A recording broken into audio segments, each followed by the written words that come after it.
Well, theistic evolution actually can be a number of different distinct ideas because the term evolution can have a number of distinct definitions.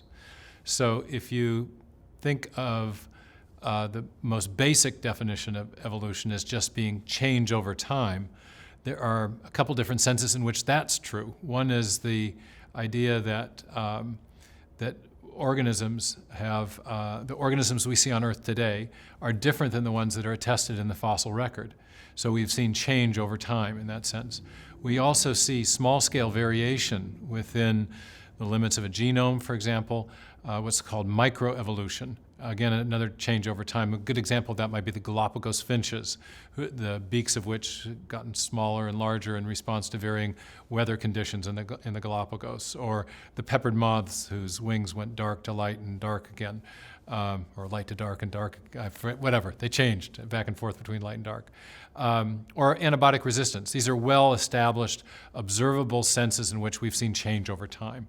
So that's a definition of evolution. You could conjoin with theism and say, well, God causes change over time.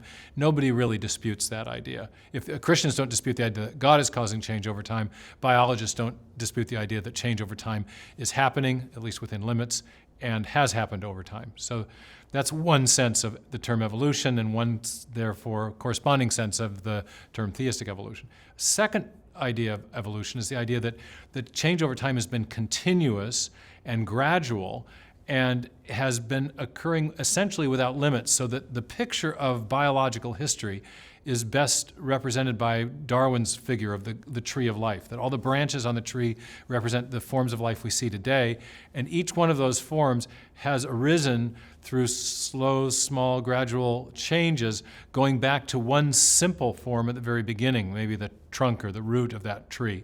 So you start with a one-celled organism, and then that morphs and change, and incremental change accumulates over time, and it eventually causes a diversification of all the disparate forms of life we see today. So that's a theory of biological history, sometimes called monophyly, or one family, that everything's connected by common ancestry, and that's a second sense of evolution. And many theistic evolutionists are simply people who think that God caused that continuous and gradual change, and that everything is linked together, and that's the right picture of biological history.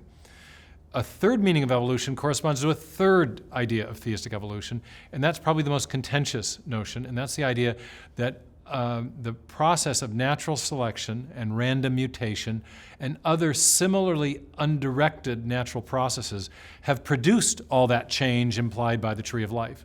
And so that all the forms of life we see today are the result of this purely natural mechanism called natural selection and random mutation, and some others perhaps supplementing that, and that mechanism has been sufficient to produce all the forms of life we see today, that it's therefore creative, and that it also explains the appearance of design that all biologists recognize in living organisms. Richard Dawkins says that biology is the study of complicated things that give the appearance of having been designed for a purpose.